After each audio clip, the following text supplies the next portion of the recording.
নিঃস্ব অবস্থায় কি দোয়া করতে পারেন একজন মানুষ, এই দোয়াটা শিখে নেন, ইনশাআল্লাহ আপনার জীবনের সমস্ত সংকট কেটে যাবে। আমি নিজেও ওই দোয়াটা বেশি বেশি করার চেষ্টা করি। দোয়াটা হচ্ছে, মুসা আলাইহিস সালাম একটা গাছের নিচে হেলান দিয়ে বসলেন, বসে দেখলেন দুইজন মেয়ে দাঁড়িয়ে আছে দূরে, পানি নিতে পারছে না, লোকজন পানি নিয়ে যাচ্ছে, ওরা দাঁড়িয়ে আছে বেচারি। মুসা আলাইহিস সালাম গিয়ে বললেন, কি সমস্যা আপনাদের? এটা নিয়ে আপনারা আবার মেয়েদের সাথে কথা বলার চেষ্টা করেন না, ঠিক আছে? তো মাহারাম গায়রা মাহারাম মেনে চলে। তারা বললো যে আমাদের বাবা অনেক বৃদ্ধ মানুষ, আমরা পানি নিতে পারি না যতক্ষণ না আমাদের কম পানি নিয়ে চলে যায়।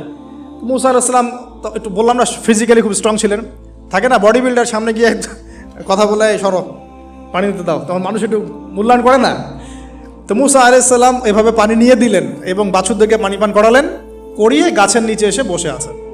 বসে বসে তিনি দোয়া করছেন, এই যে দোয়াটা তিনি দোয়া করছেন, রব্বি, একটা নেক কাজ করলেন, নেক কাজ করলেন না, মানুষের উপকার করলেন, নেক কাজ করে এসে গাছের নিচে বসে দোয়া করছেন, আল্লাহ এখানে তো আমার খাবার পানি বাসস্থান কিছুই নাই, আমি কি করব?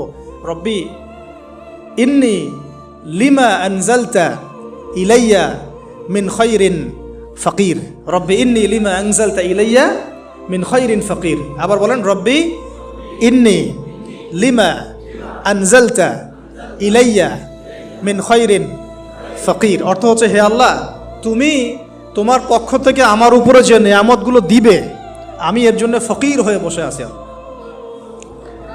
অর্থ বুঝে পড়বেন ভাই, নামাজ রোজা হজ জাকাত যাই করেন আল্লাহর ওয়াস্তে অর্থ বুঝে পড়বেন।